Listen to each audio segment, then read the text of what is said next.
Gravação iniciada, presidente. Bom dia a todos, prezados conselheiros da primeira turma ordinária da segunda Câmara da terceira sessão.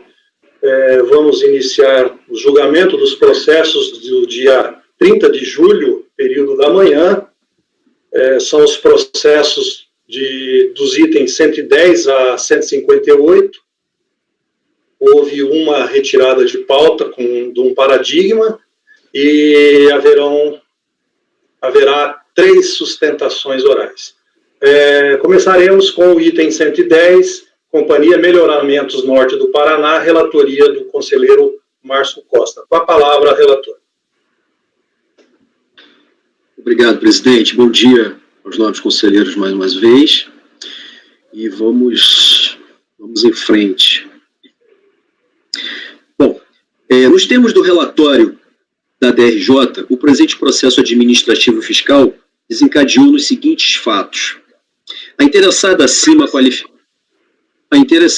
qualificada apresentou declaração de compensação, número final 3328, em 15/5/2006, folhas 0102, pleiteando a compensação de débitos referente a impostos e contribuições administrado pela Secretaria da Receita Federal, com os créditos decorrentes de pagamento supostamente indevido ou a maior, efetuado em 13/5/2005, para a contribuição para o financiamento da Seguridade Social COFINS.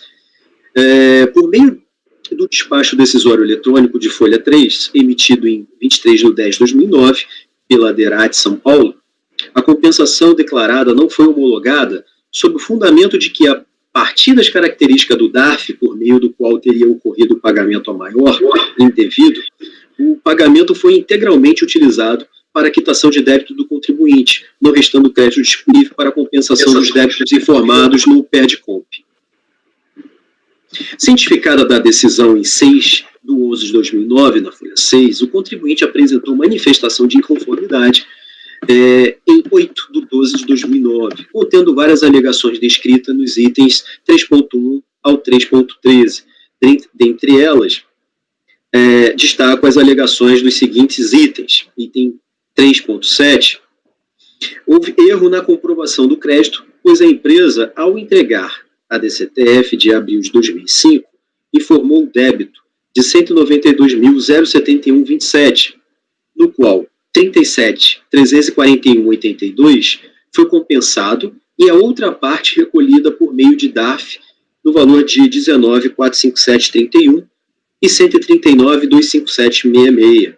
Ocorre, isso no item 3.8, ocorre que o valor realmente devido corresponde à quantia de R$ 173.793,37 e que o montante compensado e os recolhimentos efetuados resultou em um crédito de R$ 18.277,98. No 3.9, transmitiu DCTF retificadora, corrigindo o erro de fato no preenchimento, quedando inequívoca a existência do crédito. O recurso replicou as alegações do manifesto de conformidade, sem apresentar outras provas documentais. É o relatório. Obrigado. Pode passar para o voto. Ok. Na preliminar, o referido recurso alega inicialmente a nulidade do despacho decisório, devido a não ter sido intimado antes do despacho para apresentar os documentos necessários para a análise do crédito e a impossibilidade de acostar documentos. No que se refere à apresentação de documentos antes do despacho decisório, trata-se de uma faculdade do fiscal requerer os documentos necessários. Não há nenhuma imposição legal que determine que a fiscalização deve solicitar outros documentos antes de decidir acerca de um pedido de compensação à instituição. Até porque entende-se que, ao formular o pedido, o contribuinte alinhou as suas declarações. Dessa forma, não há o que se falar em nulidade do despacho decisório, pois na fase de apresentação da impugnação é facultado ao impugnante apresentar a documentação que entende pertinente, conforme se verifica no artigo 16 do Decreto 70.235. A nulidade do ato deve ser vista como impossibilidade do contribuinte se manifestar no processo administrativo fiscal em tempo hábil, bem como a impossibilidade de acesso aos motivos pelos quais obteve determinada decisão. Outro sim, não há o que se falar em cerceamento de defesa, uma vez que, dada a oportunidade de apresentar manifestação de conformidade, a recorrente tinha conhecimento das razões e fatos que levaram o fisco a glosar parcialmente o pedido de ressarcimento e compensação, tanto que o inconformismo foi detalhado no aludido recurso. Diante do exposto, rejeito a preliminar de nulidade. Passando para o mérito, ao recurso voluntário foi juntado o demonstrativo de receitas e resumo de cálculo da COFINS, sendo que a recorrente acrescentou a este recurso a informação de que, mesmo após a retificação da DCTF, verificou ter cometido outro erro de apuração, pois a diferença declarada de 17.043,34, na verdade, era de 18.277,89. No meu entendimento, para validar as afirmações do recorrente, deve-se verificar se há nos autos prova suficiente de que o crédito reclamado existe, assim como determina o artigo 170 do CTN. Conforme relatado e destacado, o julgador de piso entendeu que a DCTF retificada, após a ciência do despacho decisório, não constituiu prova, bem como não tem força de convencimento. O contribuinte, por sua vez, não apresentou provas contundentes de sua apuração, trouxe apenas um demonstrativo que, segundo ele, já estaria de acordo com a DCTF retificadora, porque apurou-se novo erro no resultado. Nesse caminhar, não há elementos que possam convencer o julgador que o recolhimento, a maior, foi apenas um erro de informação.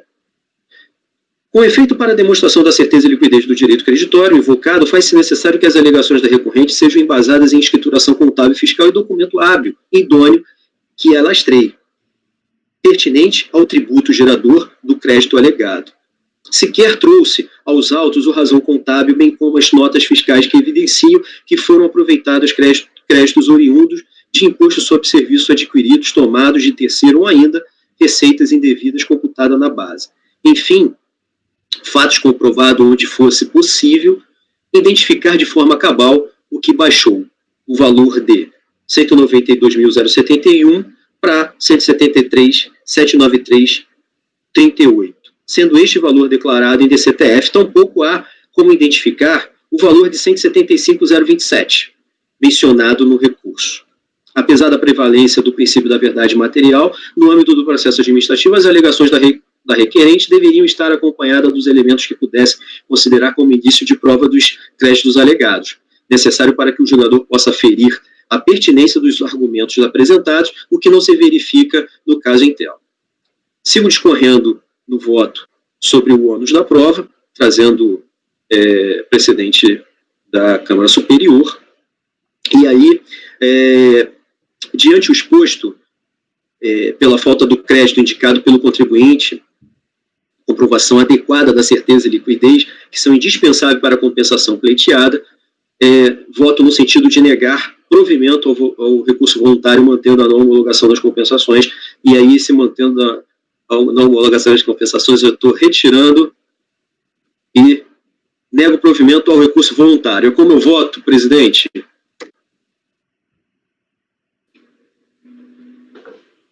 Ok, obrigado.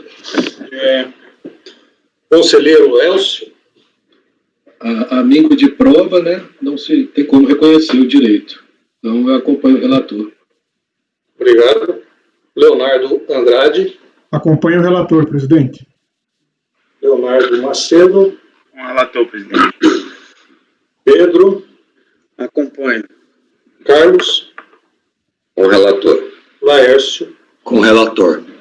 Eu também acompanho o relator, então, portanto, por unanimidade de votos, rejeitou-se a preliminar de nulidade do despacho decisório e, no mérito, negou provimento ao recurso.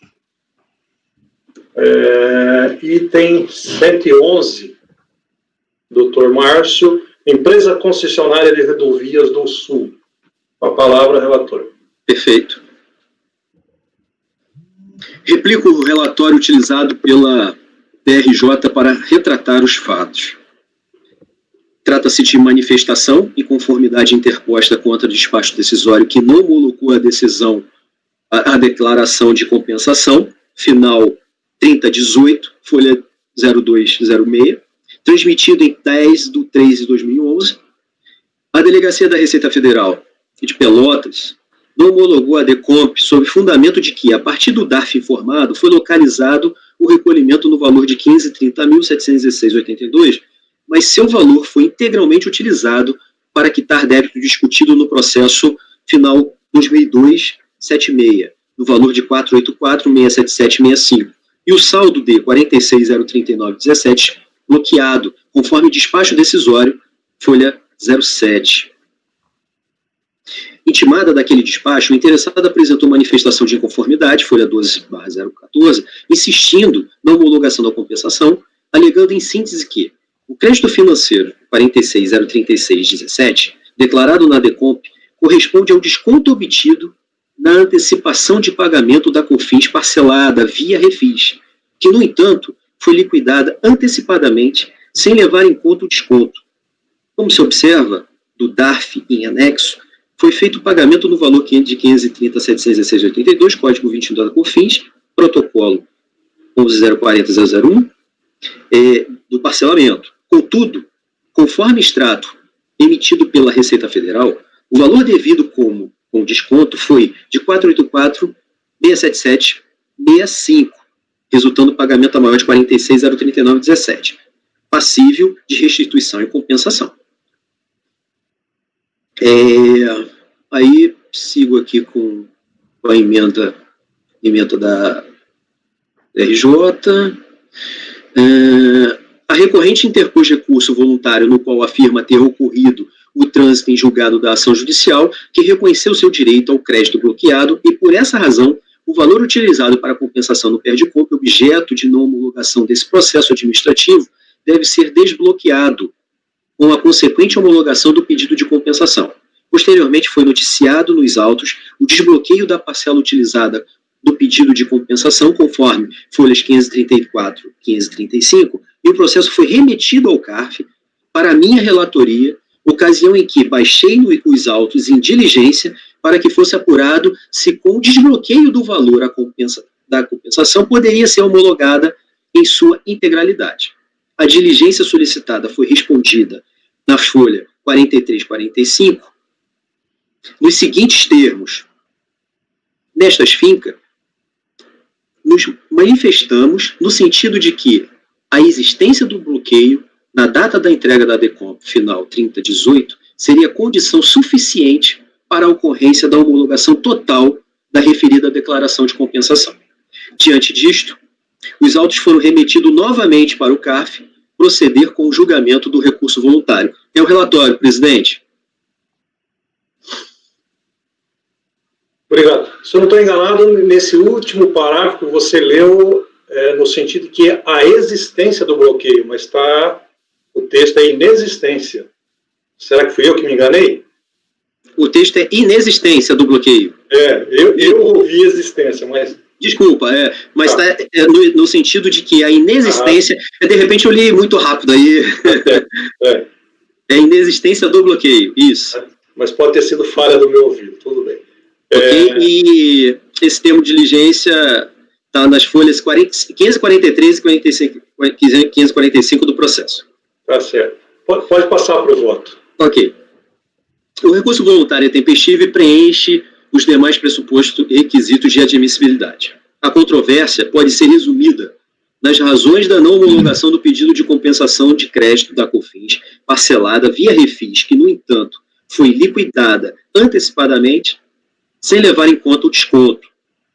Conforme consta no relatório, a recorrente buscou se compensar de créditos oriundos de pagamento a maior no valor de R$ 46.039,17 no processo administrativo final 2002-76, que estavam bloqueados em razão de ação judicial da qual houve desistência, tendo em vista que o contencioso administrativo havia reconhecido o crédito no referido valor.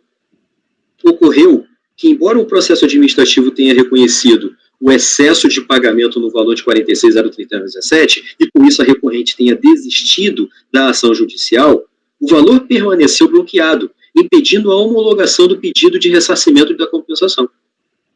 Ao analisar o manifesto de inconformidade, a DRJ entendeu que a ausência de disponibilidade do valor faz que este seja incerto e ilíquido.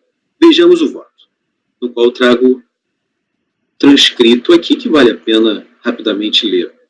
A autoridade administrativa não homologou a DECOMP sob o fundamento e que o crédito financeiro declarado no valor de 46,017 se encontra bloqueado, inexistindo saldo disponível passível de repetição ou compensação. Na manifestação de conformidade, o interessado não demonstrou a improcedência do bloqueio, se limitando a informar que aquele valor correspondente a um pagamento a maior do refis, conforme demonstrado anteriormente e consta no despacho decisório recorrido, o crédito financeiro declarado na DECOMP foi localizado. Contudo, a compensação não foi homologada, porque aquele valor se encontra bloqueado, ou seja, não está disponível para repetição da compensação. Segundo consulta no Sistema Integrado de Informação Econômica Fiscais, CIEF, aquele valor foi bloqueado em 28/10/2010, antes da data da transmissão da DECOMP, em discussão, que ocorreu em 10/3/2011, por conta de uma ação judicial interposta pelo interessado. Assim, aquele valor não está disponível para repetição. A homologação de compensação segundo o artigo 74 da Lei 9.430 de 96 está condicionada à certeza e liquidez do crédito financeiro utilizado. No presente caso, conforme demonstrado, o crédito financeiro declarado no DECOMP é incerto e líquido, ou seja, o interessado não dispõe daquele valor e, em face do exposto, julga improcedente manifestação de inconformidade. Seguindo o meu voto, ocorre que, compulsando os autos, verifico que houve desbloqueio do valor objeto do recurso, folhas 533 e 534, comprovado por tela de sistema operacional e afirmação de servidor da Receita Federal de que o desbloqueio foi realizado devido ao trânsito em julgado da ação judicial. O dito desbloqueio ocorreu em 11/6/2015, após o julgamento do manifesto de inconformidade. Portanto, ao realizar o julgamento inicialmente, decidi por enviar o processo para a unidade preparadora, verificar se o valor desbloqueado era suficiente para a homologação total do pedido de compensação, e a confirmação foi consignada nas respostas das folhas 1543 e 1545, como já dito no relatório, na qual destaco o trecho da diligência fiscal e item 9 aqui do termo de diligência. Nestas fincas, nos manifestamos no sentido de que a inexistência do bloqueio na data da entrega da DECOMP, final 30/18, seria condição suficiente para a ocorrência da homologação total, da referida declaração, trecho que eu já tinha também lido no relatório. Sendo assim, diante de tudo que já foi relatado e do que consta nos autos, entendo pela certeza e liquidez do crédito e do provimento ao recurso voluntário para que seja realizada a homologação do pedido de compensação, final 30/18, transmitido em 10/3/2011. É como eu voto, presidente.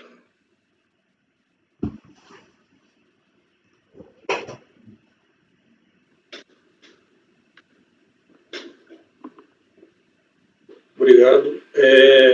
Conselheiro Carlos, ouviu o voto, que ficou sem imagem por um tempo? Não, eu estava ouvindo. Ok, obrigado. Então, Elcio, como vota? Paulo, o Pedro está querendo falar. Quem? O Pedro está querendo falar. Eu não vi sua mão levantada, Pedro, desculpa. Não, é só uma reflexão. Eu confesso que eu fiquei na dúvida. Márcio, excelente voto, parabéns. Entrou nos detalhes aí. Eu fiquei na dúvida só se é provimento integral. Que é certeza que vai quitar a integralidade do que ele... Conforme o despacho da diligência, ele coloca inclusive em letras, em negrito e em letras maiúsculas, de que a homologação seja total. Então tem retorno da própria Sim. Federal nesse sentido. Isso, nas folhas 1543. Está lá bem, no item 9 lá, está bem claro. Então, tirada a dúvida, presidente. Ok. Elcio? Com o relator. Leonardo Andrade? Com o relator. Leonardo Macedo? Relator. Pedro? Com o relator. Carlos? Com o relator. Laércio. Com o relator. Eu também voto com o relator. Então, por unanimidade de votos, deu-se provimento ao recurso voluntário. Próximo é o item 112 da pauta. N do Brasil, investimento em exploração de produtos de petróleo. Nesse processo haverá sustentação oral através de vídeo gravado. Com a palavra, o relator. Só um minuto, presidente.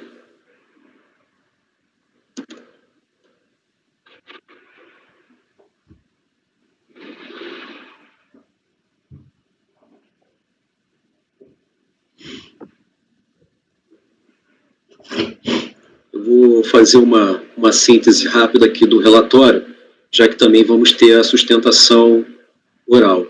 E eu peço desculpa se eu estou acelerando um pouco na leitura, porque a pauta está um pouco extensa, né?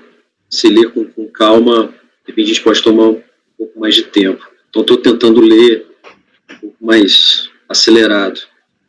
Tá perfeito, Márcio, tá bem compreensível. Então, vamos lá.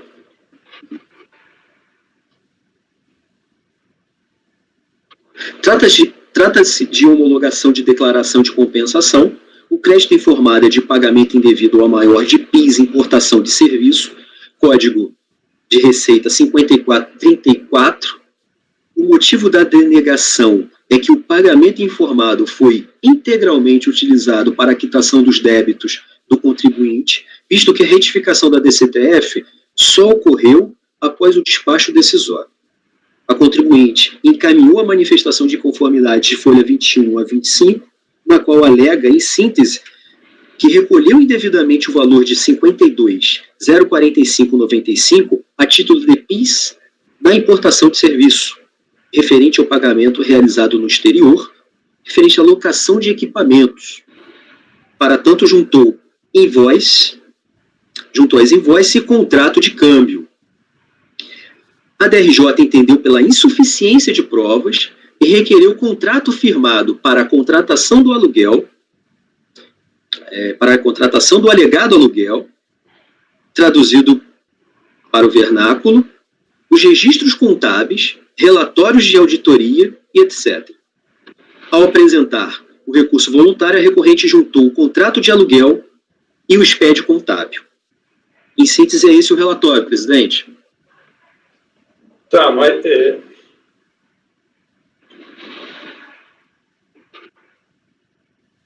Para efeito de relatório, por favor, o relator, apenas diga como votou a DRJ, para que fique registrado.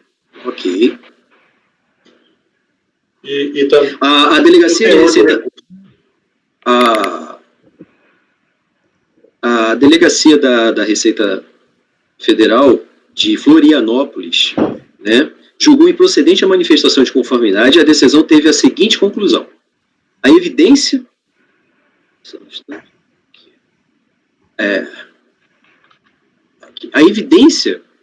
o regulamento do mercado de câmbio e capitais internacionais, instituído pela circular 3280, de 9/3/2005, do Banco do Brasil, do Banco Central do Brasil, estabelece que o Código 45.711 refere-se a outros serviços técnicos profissionais, mas o Código 45.010 é que corresponde a aluguel de equipamentos. Portanto, o contrato de câmbio informado trata-se de serviços técnicos. Neste cenário, a recorrente deveria apresentar outros elementos de prova que comprovassem o erro cometido, também no contrato de câmbio, como, por exemplo, o contrato firmado para a contratação do alegado aluguel, conforme dito no resumo que fiz. Além disso, o recorrente não demonstrou a correspondência dos valores indicados, mas não fez o relacionamento. Indicou valores, mas não fez o relacionamento. Diz que o valor total dos invoices é de R$ 12.726.216,50, quando o que representa, né, o que representa aí um valor em dólar de 1.572.121,85, e o contrato de câmbio é de 1.481.434,95 dólares. Ou seja, os valores aparentemente não guardam identidade. Deste modo, não restou comprovada a existência de pagamento indevido ante todo o exposto, considera a manifestação de conformidade improcedente. Esse foi o julgado da DRJ de Florianópolis. Inconformada, a empresa contribuinte recorre a este conselho através de recurso voluntário, no qual requer o reconhecimento do crédito devido juntado como prova do expédio contábil e o contrato de locação, conforme eu também destaquei no meu resumo. O referido recurso tem como fundamento os seguintes pontos. Preliminar, da ausência de fiscalização de diligência para apuração da efetiva existência do direito creditório pleiteado, necessidade de observância do princípio da verdade material e do formalismo moderado, a inadvertida mudança de critério jurídico, no mérito, alega ter acostado aos autos todas as provas necessárias à comprovação do crédito. É o relatório. Ok, obrigado, relator.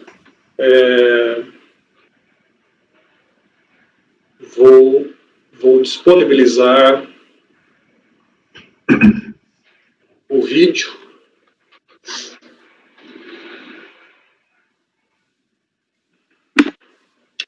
desligando o microfone, inclusive o meu.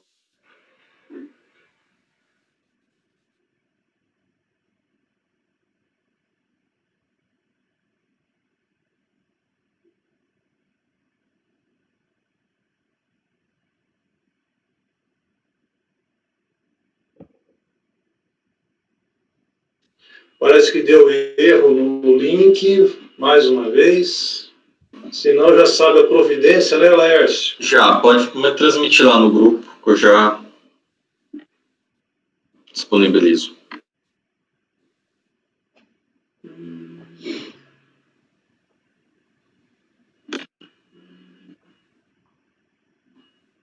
Mas vou tentar mais uma vez.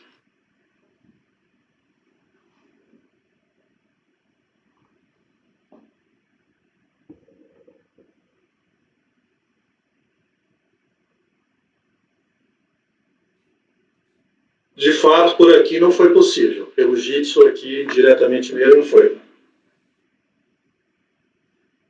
Consegue, obtendo diretamente do YouTube.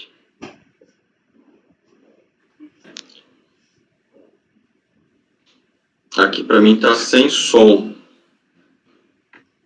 Né, são tempos diferentes que Presidente, eu vou reiniciar o vídeo aqui, porque agora começou a sair som, tá? Ok.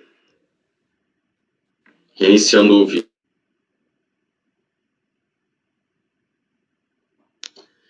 Boa tarde, senhores conselheiros. Primeiramente, agradecer essa oportunidade de fazer sustentação oral, mesmo que de forma virtual. Né? São tempos diferentes, que exigem medidas diferentes, mas que são medidas efetivas para a gente dar cumprimento ao princípio do contraditório, da ampla defesa do contribuinte. Então, desejar a todos que todos estejam bem, com saúde. Com relação ao caso, na origem, é um caso bem simples. Na verdade, é uma glosa de compensação, e essa glosa foi realizada em razão de ausência de documento. Tá? E da onde surge o crédito relacionado a essa glosa?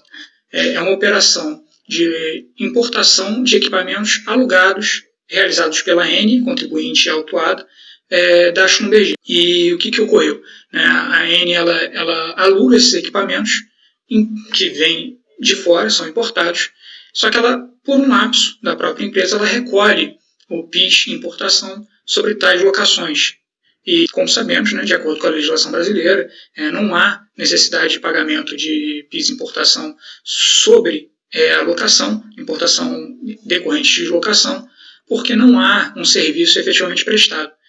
Só que, por um lapso, a empresa acabou recolhendo esse PIS importação. Depois que ela percebeu que ela recolheu esse PIS importação por equívoco, ela transmitiu essas declarações de compensação.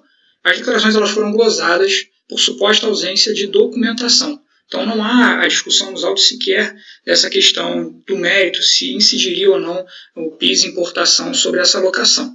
Tá? Então, na origem, a Eni Oil ela apresenta manifestação de conformidade contra esse despacho decisório.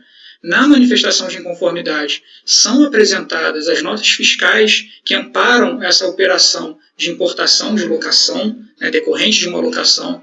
Essas notas fiscais, como será demonstrado aqui por imagem, né, nessas notas fiscais, há ali consignado que é uma operação de locação, como os senhores poderão ver.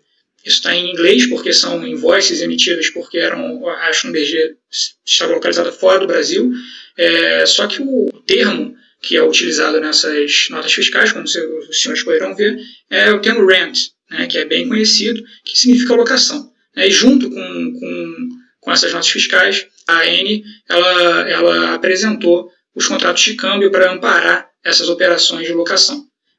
O que ocorreu? Quando houve a glosa, o fiscal entendeu que, na verdade, essa documentação não seria suficiente para comprovar que houve, de fato, uma locação que ensejaria, então, a não necessidade de recolhimento do PIS importação. Foi apresentada manifestação de conformidade e essa manifestação ela não foi acolhida pelo mesmo motivo, já que o despacho decisório tinha sido proferido, ou seja, não haveria documentação nos autos suficiente para comprovar que a operação foi uma locação. Só que, como dito, já foram apresentadas todas as notas fiscais que registram que todas as operações eram de locação. A própria delegacia de julgamento reconhece na decisão dois pontos muito importantes. O primeiro é que, sim, as notas fiscais elas apresentam essa informação de que se tratam de locações. E dois, que não há nenhuma discussão nos autos sobre a necessidade ou não de recolhimento desse PIS importação sendo locação à operação. Então, o que se discute é se a documentação apresentada é hábil ou não para comprovar a rigidez do crédito. E por que a delegacia ela mantém essa glosa? Ela mantém a glosa porque ela se apega aos contratos de câmbio que foram apresentados pelo contribuinte, pela AN-Oil, e nesses contratos há ali uma informação de um código que supostamente não seria utilizado para alocação de forma específica, seriam códigos utilizados para outros serviços técnicos, um código geral, que provavelmente foi imputado ali no contrato de câmbio de forma equivocada, de repente pelo próprio banco que realizou essa operação e que não tem um know-how suficiente para caracterizar qual é a natureza da operação, como foi feito de forma correta pela empresa nas notas fiscais que acobertaram essa operação. Então, foi interposto recurso voluntário, que está sendo julgado nesse momento, e nesse recurso voluntário, além de reafirmar todas essas questões, a AN-Oil apresentou mais um documento para comprovar que se tratavam de operações de locação, que é o contrato firmado com a Schlumberger, e esse contrato ele já vem traduzido, então é uma tradução juramentada que foi apresentada e que demonstra de forma inafastável que se trata de uma operação de locação. A AN-Oil sofreu diversas glosas em razão dessas operações, são quase 10 processos sobre essa mesma matéria. Em todos os outros casos, em que também seguiram o mesmo caminho, quando chegou no CARF e foi apresentado esse contrato, houve a determinação de realização de uma nova diligência, porque, de fato, o relator da época entendeu que o conjunto probatório produzido pelo contribuinte seria mais do que suficiente para comprovar que se tratava de uma operação de locação e, por isso, não deveria haver incidência de PIS importação. E o número desses processos foram apresentados junto com os memoriais que foram transmitidos a Vossas Senhorias. Então, a primeira medida que se requer é que se realize que se determine essa diligência para que se aprecie toda a documentação apresentada, inclusive desse contrato de locação que deixa mais do que comprovado que se tratam de operações de locação e nessa importação não deveria ter sido pago o PIS importação, tal como entendeu a autoridade de primeiro grau. Caso Vossas Senhorias entendam que não é o caso de baixar em diligência e de fato não haveria essa necessidade, requer-se então que o recurso voluntário seja provido no mérito, porque há documentação farta nos autos para comprovar que se trata de uma operação de locação e que, portanto, como reconhecido pela própria delegacia de julgamento, não haveria necessidade de recolhimento desse PIS importação e não havendo a necessidade de recolhimento do PIS importação, trata-se de um recolhimento indevido e a compensação transmitida na origem traz um crédito isto que deve ser reconhecido pela Receita Federal e por esse CARF. Então, são essas medidas que se requer, a diligência ou provimento do recurso voluntário no mérito, já que já há provas nos autos suficientes para se concluir que sim, o crédito é rígido e o contribuinte fazia jus a esse crédito. Muito obrigado, desejo uma boa tarde a todos e obrigado mais uma vez pela oportunidade.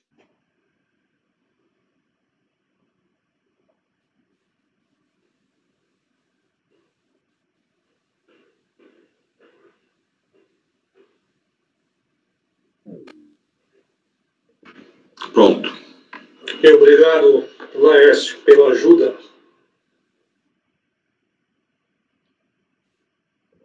Pedro, está ouvindo?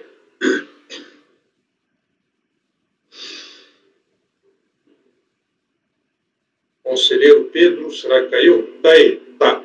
Relator, Márcio. Posso passar para o voto? Ok.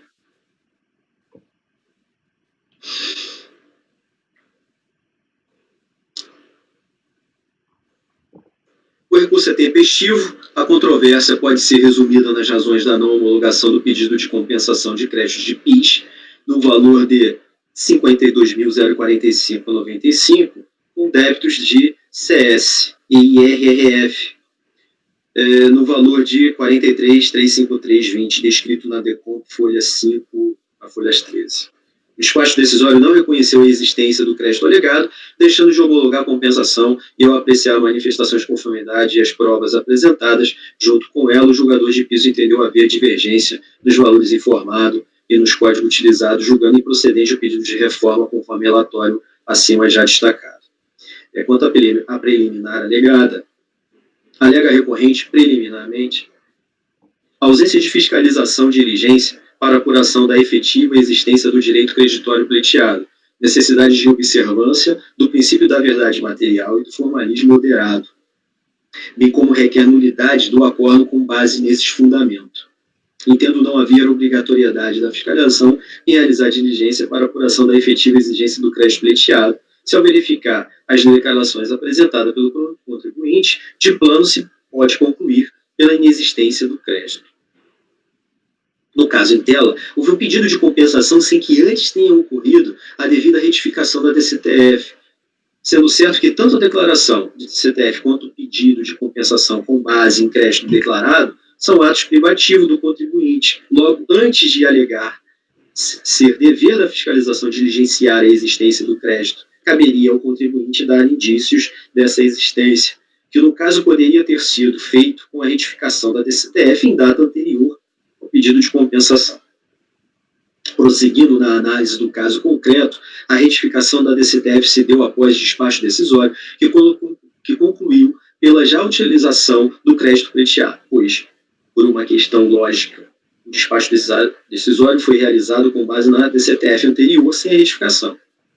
Sendo assim, cabe agora a análise da possibilidade da observância do princípio da verdade material em conjunto com a ponderação do formalismo moderado.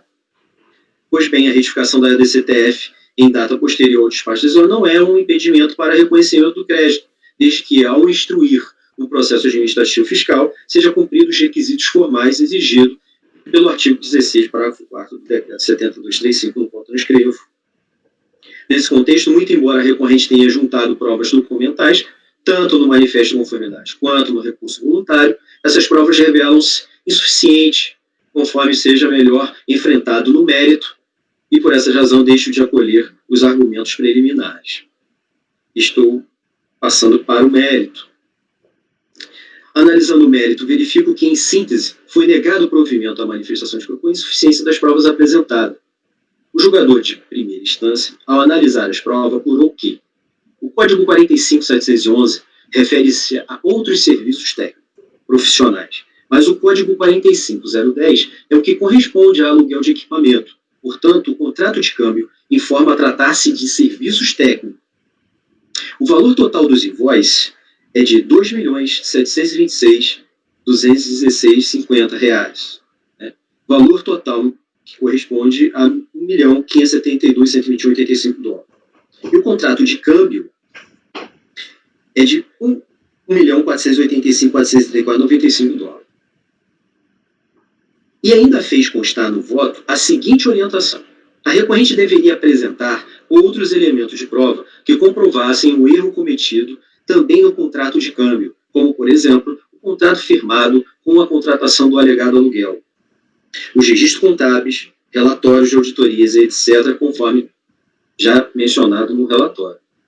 Diante dessas observações, foi juntado ao recurso voluntário contrato de aluguel, de folha 188 a 216, e arquivo em extensão TXT do SPED-SD, do qual não foi possível localizar a informação de recolhimento do PIS no valor de R$ 52.045,95. valor do DARF utilizado para o pedido de compensação. Ainda na análise do SPED, foi possível localizar o valor do contrato de câmbio, folha 67,75, o valor de 2.550, 290,27. Contudo, não foi possível localizar o valor referente às invoices, conforme relacionado no cálculo da folha 31, cálculo esse feito pela própria recorrente, que totaliza o valor de 2.726.216,50. Ora, sendo o valor das invoices utilizado como base de cálculo para recolhimento do PIS supostamente indevido, é indispensável que ele seja declarado no SPED. Assim, no que se refere às provas apresentadas, junto ao recurso voluntário, o contrato firmado com a empresa estrangeira se presta a comprovar que a recorrente firmou o contrato de aluguel e o SPED contábil, SCD, não comprova a relação entre este contrato e o valor do PIS exportação que supostamente foi indevido no recolhimento. Considerando que já no julgamento de primeira instância foi aventado pelo julgador a divergência entre os valores que constam nos documentos apresentados, caberia ao recorrente contestar essas divergências de forma direta e clara no recurso voluntário. Contudo, não fez, e ainda caberia a comprovação documental que, conforme acima detalhado, não foi realizado.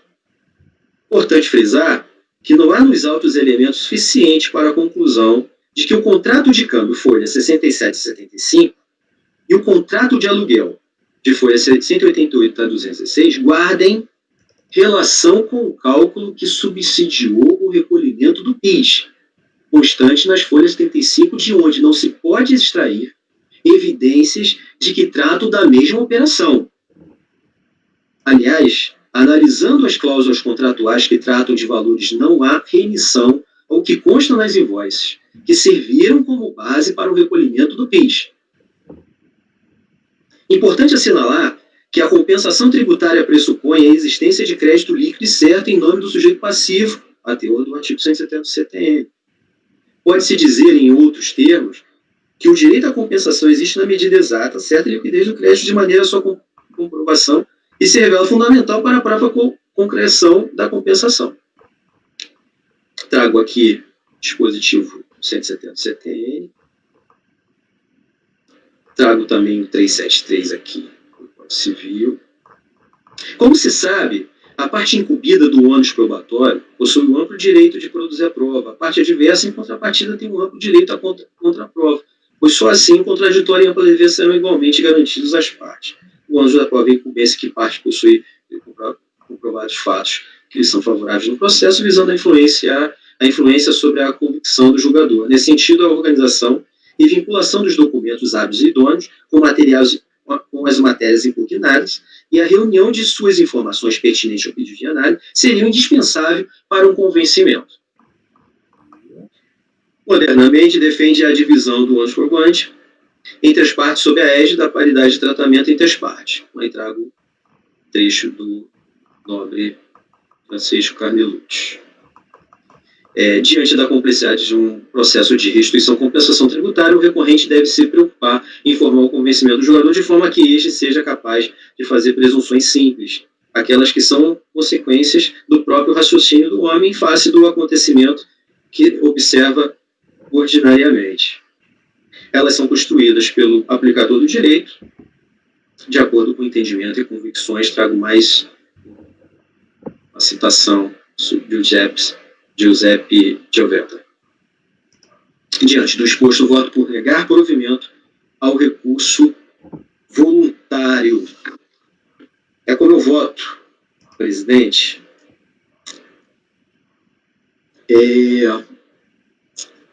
Antes, peço só para fazer um complemento, um detalhamento importante, que olhando o TXT do SPED contábil, há várias operações com esse fornecedor. De fato, o contrato, que foi apensado agora no recurso voluntário, o contrato dispõe no seu objeto, que é realmente locação de equipamento. Contudo, eu não tenho condições de fazer link algum com as invoices emitidas diante desse contrato. Então, eu não, diante a diversas operações que há com esse fornecedor, dizer que esta operação em específico equivale a este contrato, essa foi uma dificuldade que eu encontrei, por isso estou negando provimento, que em nenhum momento a recorrente esclarece esse link, e com um agravante. A DRJ já tinha apontado que há diferenças entre os valores, e ela também não atacou essas diferenças de valores. Então, portanto, não estou confortável para não só pedir diligência, como também dar provimento. Então, estou convicto, a não ser que os senhores tragam alguma percepção que eu não tenha visto, em negar provimento. Ok, obrigado pelos esclarecimentos adicionais. Leonardo Andrade pediu a palavra. Sim, presidente. Não sei, mas até vou me antecipar ao conselheiro Elcio na ordem aí. Peço licença. Mas em março de 2019, a nossa turma de julgamento, em processo de relatoria do conselheiro Charles Maier, julgou diversos outros recursos voluntários da contribuinte, da recorrente, e na ocasião, em composição diversa da atual, mas estávamos... Leonardo, desculpa, o conselheiro Carlos caiu. Acabou de cair, se puder aguardar um pouquinho.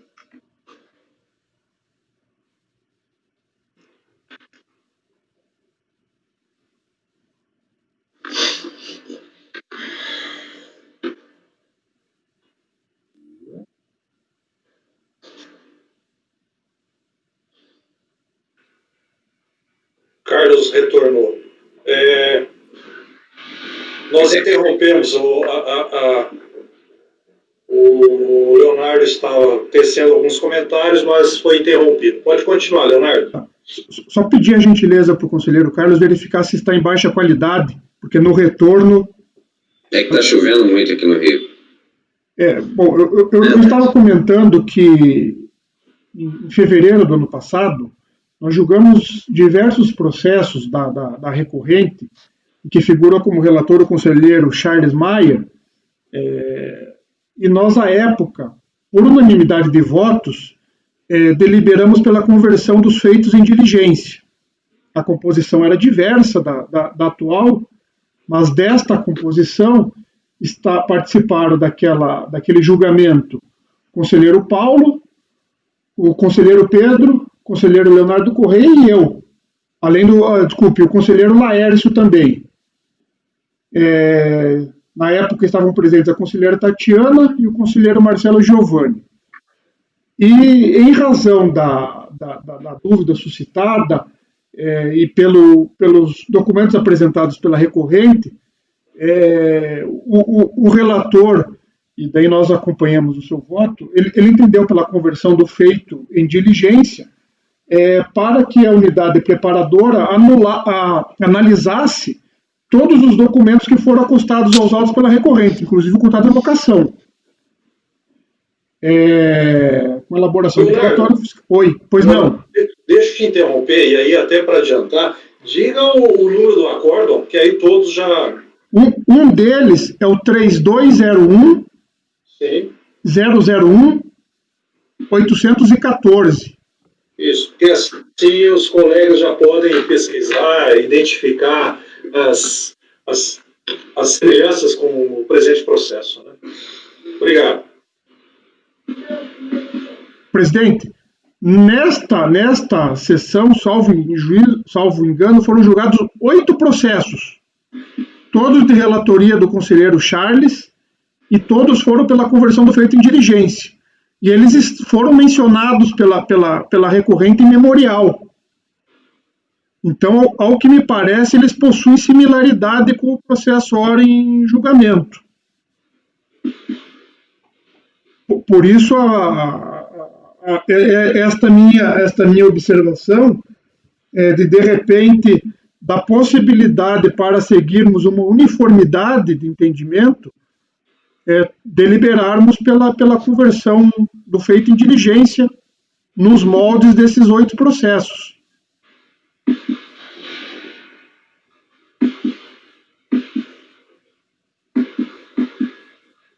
Olha, senhores, prezo bastante, de fato, pelos precedentes, em específico da turma. Nesse caso, eu já vou adiantar que eu vou manter. Por quê? Até me apropriando da fala do patrono. Não há discussão no mérito se haveria ou não incidência do PIS e COFINS sobre o serviço. Ora, como não há, foi pedido o contrato de locação. E esse contrato de locação, ele tinha que estar claro em fazer menção à operação que foi realizada. Eu não consigo verificar valores, eu não consigo compor que essa operação está relacionada às invoices emitidas, entendeu? Então, pode ser que realmente tenha vasta operação com esse fornecedor de locação de equipamento. E, agora, movimentar a máquina pública por esse esclarecimento, no qual a DRJ já tinha também frisado que há divergência de valores e que em nenhum momento foi atacado, e outra fala também do patrono, forma que, de repente, o banco se equivocou. De repente, o banco se equivocou. E o contrato também agora tinha que descaracterizar esse equívoco. Então, é aquele zelo, né, o zelo que falta de fazer a rastreabilidade. Quando eu falo rastreabilidade, a gente usa muito isso quando a gente fala o termo de rastrear valores contábeis, com registro contábil, mas a rastreabilidade é com documento também, né? E se simplesmente colocou o contrato, então agora pronto, né? Porque se esse era o problema, está resolvido, o contrato foi apensado ao processo. Mas faz link. E ainda traz um arquivo de SPED em TXT imenso no conta aí, né? Então, as provas foram apensadas. Então, aí, quer dizer, eu transfiro através de diligência, né, para apreciar um documento que eu já apreciei e que eu não vi essa evidência. A evidência apenas que tem um contrato de locação de equipamentos. Ponto. É essa a evidência. Exatamente. Ao que me parece, nesse processo, o relator se antecipou à análise que a própria DRJ, que a Delegacia de Origem faria na resolução dos demais processos. Então, creio eu, estou entendendo que já houve um aprofundamento nesse processo, analisando a fundo, enfrentando os argumentos do contribuinte e explicitando, inclusive, a falta de correlação documental com os argumentos que ele vem trazendo. Ou seja, não houve, faltou essa correlação dos contratos, das invoices com os valores que está se pedindo o crédito. Conselheiro Pedro pediu a palavra. Obrigado, presidente. Eu só analisei a resolução da turma, no outro caso aqui. Está um pouco baixo, Pedro.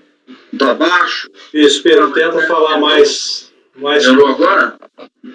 Sim, melhorou. Tá. Eu analisei aqui a resolução e aqui o relator, Charles, que era nosso presidente, né, ele fala assim, que a DRJ julgou improcedente, mas fez com a devida vênia equivocadamente. Não porque havia prova suficiente para o deferimento do pleito, mas porque havia indício bastante para ao menos baixar o auto em diligência, a fim de dirimir a dúvida que a própria DRJ suscitou. Aí ele traz, veja o que constou no acórdão recorrido, né? No caso, aí no acórdão recorrido, e eu vi que é a mesma situação aqui. No caso em questão, para comprovar o seu direito contribuinte apresentou cópia de demonstrativos, de faturas, invoices, emitidas por empresa situada em Montevidéu, Uruguai, de contrato de câmbio de DCTF. Isso é a DRJ falando, né? Analisando a documentação apresentada, devendo-se ressaltar que os contratos relativos às alegadas locações não foram apresentados, resta claro que, embora o contribuinte alegue possuir o crédito, não comprovou inequivocadamente a sua liquidez e certeza. Mas, de fato, os documentos apresentados, desacompanhados da escrituração contábil e também dos contratos firmados com o alegado locador internacional, até trazem indício de que houve uma operação de câmbio. Mas tais indícios, de modo algum, comprovam a locação informada. Aí o contribuinte vem e comprova a locação no contrato. Então, assim, eu vejo que tem indício, mantém na posição aí, né? Está tentando já. É isso. De fato, Pedro, eu concordo com você. Indícios temos. Mas o indício, ele já se originou desde o início do processo, né? E ele tem que ser exaurido nesse momento da fase que se encontra, né? Mas eu concordo com você, indício realmente há. E a própria DRJ, no processo hora em análise, ela diz que o contribuinte deveria ter apresentado o contrato de aluguel. E agora ele trouxe. Então já haviam indícios, né, durante o transcurso processual até a análise da DRJ, e agora houve uma complementação documental em atendimento que foi julgado pela DRJ. Contudo, Leonardo, sem fazer menção às diferenças de valores. Trouxe o contrato apenas. Mas a própria DRJ pede a apresentação só do contrato. Porque ela acredita que com o contrato poderia ficar evidente essa diferença de valores. Então, essa análise cabe à unidade preparadora. Ok. Tem um ponto que eu acho que é relevante aqui, né? Eu lembro um pouco desse debate, né? Eu acho que foi até o Charles que falava muito isso. Salve Charles, né? Foi um grande presidente. Um excelente profissional. Ele falava, eu lembro dele falar assim, a gente não pode duvidar de tudo que o contribuinte julga. A gente espera de início aqui fazendo isso, uma certa boa-fé do que ele juntou. Então, assim, não estou falando que estamos fazendo isso, mas assim, Márcio, é só um direcionamento. Existe a dúvida? Sim. Da diferença de valores? Sim. O contribuinte poderia ter esclarecido essa dúvida? Sim. Poderia ter relacionado as operações para não restar dúvida de que aquelas notas se referiam. Eu prestei bastante atenção no que você falou, que aquelas notas, que ele tem várias operações com essa empresa, né? Esse fornecedor. Então, sim, mas não cabe a gente também partir da premissa de que essas notas não são dessa operação, entendeu? Mas se existe a dúvida, a gente pode tirar agora, que a diligência é para isso. Para dar segurança para a gente, quando o processo voltar, falar sim ou não. E aí a gente pode decidir depois o mérito. Em muitos casos, a diligência acaba comprovando o crédito. E às vezes não. O que é bom. Sejam os dois resultados, é bom para a turma julgadora, né? Que fortalece a decisão. O contribuinte, ele deveria ter, como o Márcio falou, esclarecido a diferença do contrato de câmbio, né? Ele não esclarece, porque esse tipo de processo já é bem conhecido, né? Eles fazem, na verdade, a contratação de um serviço. E por isso ele pagou cheio, né? Só que eles, a partir de um determinado momento, começaram a separar o aluguel do serviço exatamente para não pagar o tributo. Por isso é que ele não esclarece. Ele não esclarece aquilo que a DRJ falou que ele esclareceu, ou seja, que estava confuso e que não estava batendo, simplesmente porque ele não quer esclarecer isso. O valor cheio era do serviço, que foi o que ele contratou, né? Ele separa depois o aluguel do equipamento e o serviço para pagar somente sobre uma parte, normalmente bem inferior ao valor total. É isso. Ok. Obrigado. Leonardo Macedo pediu a palavra.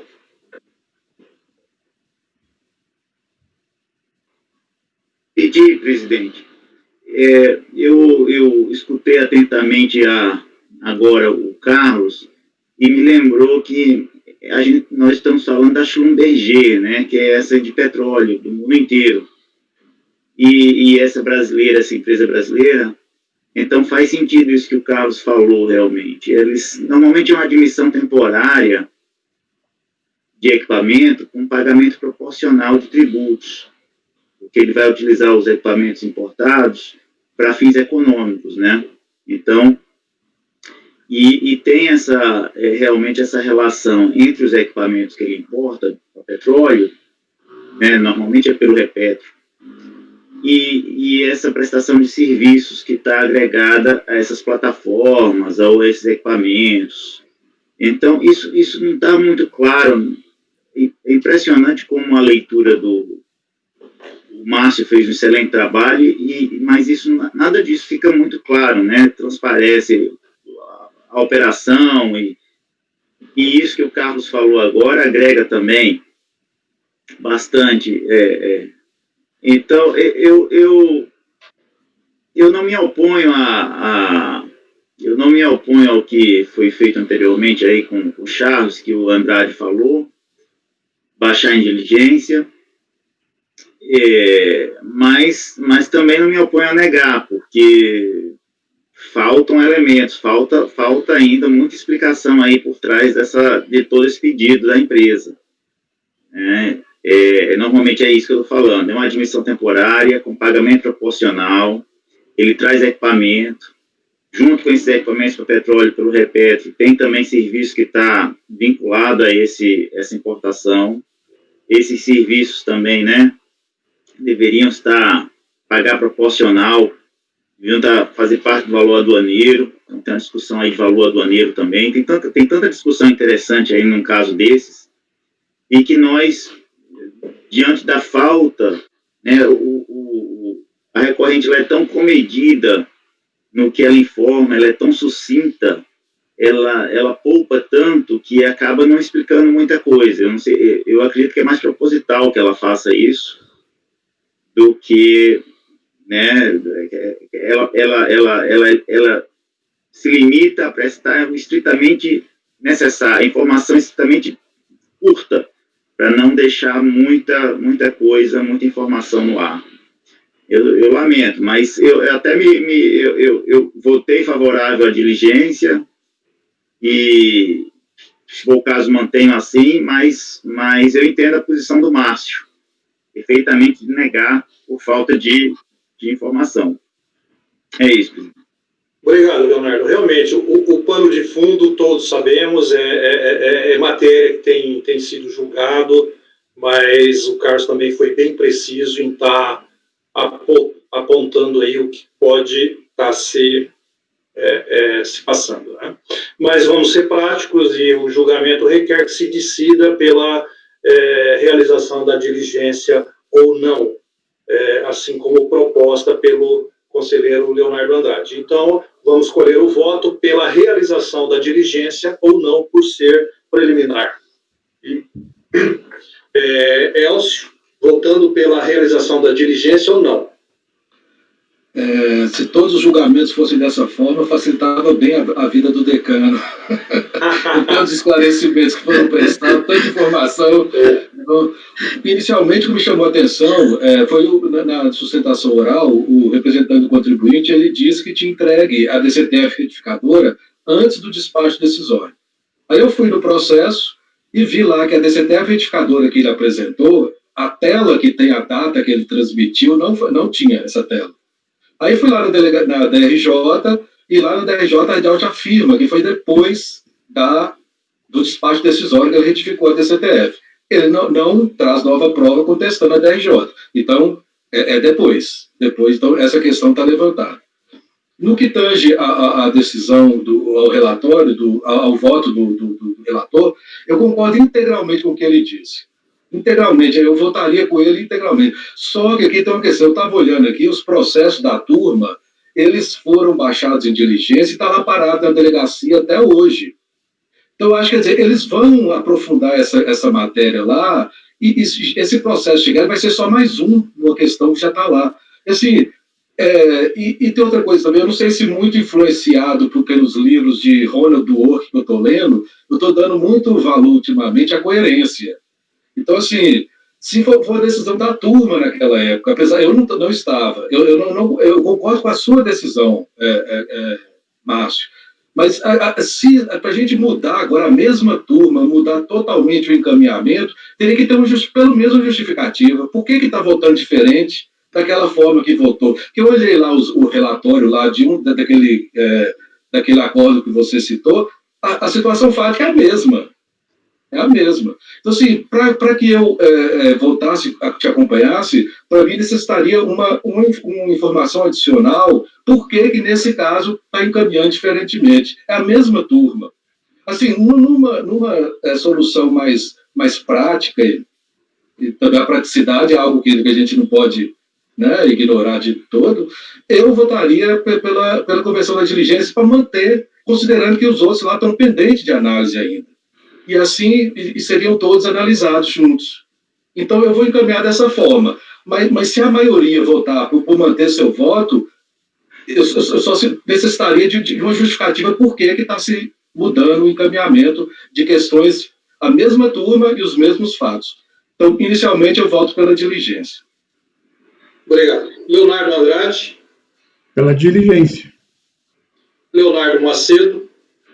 Eu vou manter a diligência, eu votei anteriormente pela diligência, presidente, até para oportunizar a unidade, verificar realmente em todos esses processos o que é que está sendo feito, se isso está correto, se não está correto, se a ChumBG continua com esse mesmo procedimento. Então, é mais um processo para somar a essa verificação, porque toda essa operação não está muito bem esclarecida, como o próprio Márcio sente isso e todos nós sentimos, que falta um detalhamento, tanto muito por parte da empresa, em que tipo como é que ela está fazendo essa segregação dos valores para serviço, para equipamento, quanto é que ela paga de serviço, de PIS de serviço, quanto é que ela paga proporcional na importação do equipamento.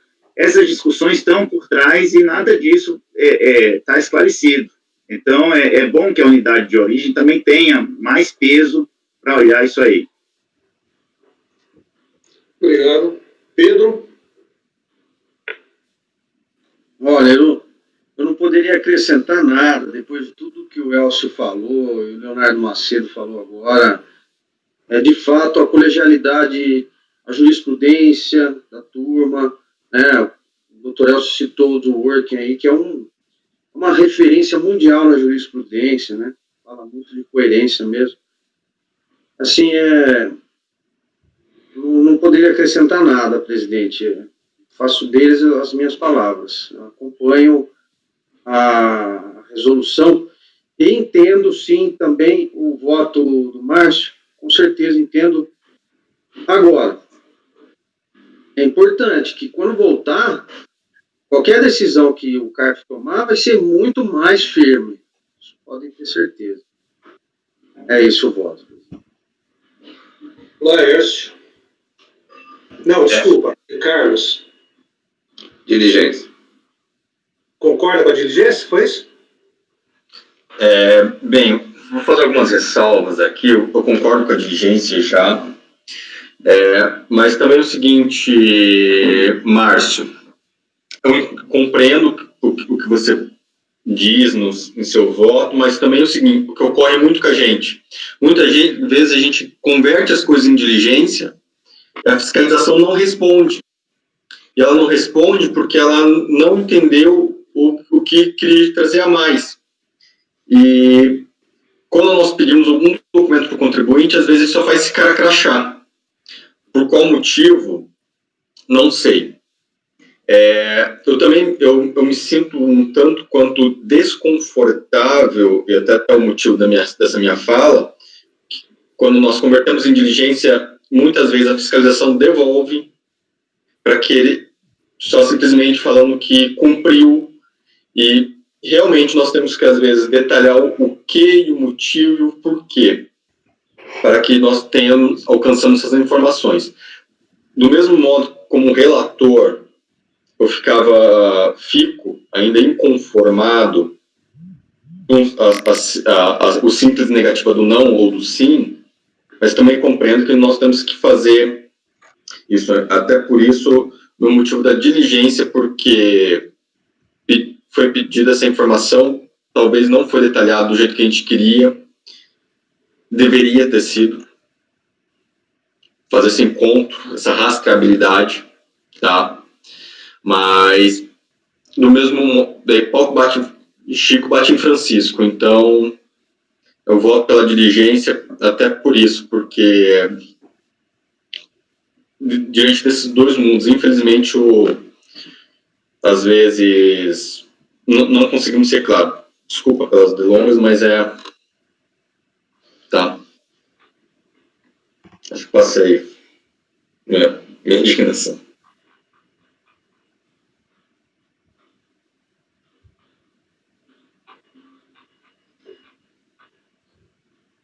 Bom, só falta o meu, né? Só o meu voto.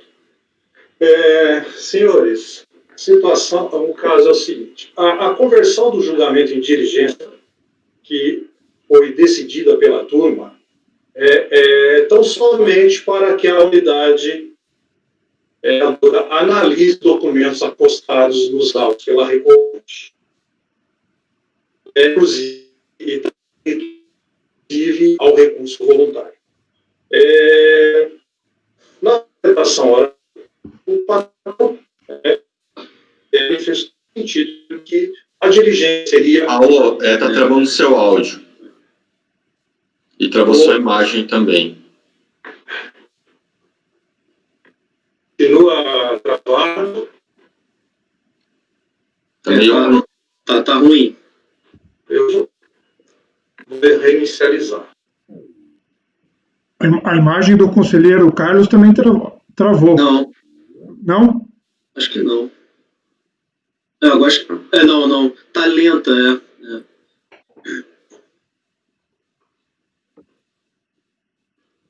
Voltou? Normal? Como tá? Voltou. Só peço, conselheiro Paulo, que verifique a configuração da resolução, por favor. Já fiz.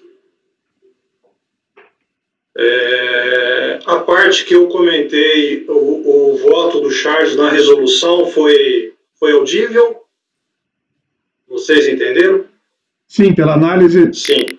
E após eu comentei que o próprio patrono, em sua sustentação oral, fez a observação de que os elementos já constavam dos autos e não seria necessário a diligência e diante disso ele requeria o provimento do recurso. Eu vejo realmente que os fatos podem ser idênticos no presente julgamento e aquele que decidimos em março. Porém, eu já anteriormente já disse isso e repito, que o trabalho do relator, ele já se adiantou aquilo que a autoridade fiscal, ou seja, com os elementos que tem nos autos, ele fez a análise. E não há essa correlação das invoices com os valores escriturados. observando que a diligência não seria para intimar o contribuinte a apresentar algo mais. É somente com aquilo que está. Então, nesse caso, peço vênia a todos os colegas e eu acompanho o relator nesse caso. Então, a decisão em relação... Bom, a decisão resolve os membros do colegiado, seria nos mesmos termos da diligência proposta pelo Charles, né? Seria por maioria de votos, converter o julgamento em diligência, a fim de que a autoridade preparadora analise os documentos acostados aos autos pela recorrente, inclusive ao recurso voluntário, vencidos o relator e o conselheiro Paulo Moreira. Vou designar para este voto o conselheiro Elcio, para a redação da resolução. Ok, eu vou reproduzir a anterior. Sim, perfeito. Senhores, obrigado pelo debate, foi excelente. Eu só não manifestei, eu sou contra a diligência, só não manifestei em relação ao voto. Presidente. Sim. Se possível, intervalo pela questão da extensão do vídeo, por favor, já que está sendo feito. Sim, é verdade. Nós estamos com 1 hora, bem mais de 1 hora já. Então vamos interromper a gravação, tá? E o julgamento também. Gravação finalizada, presidente.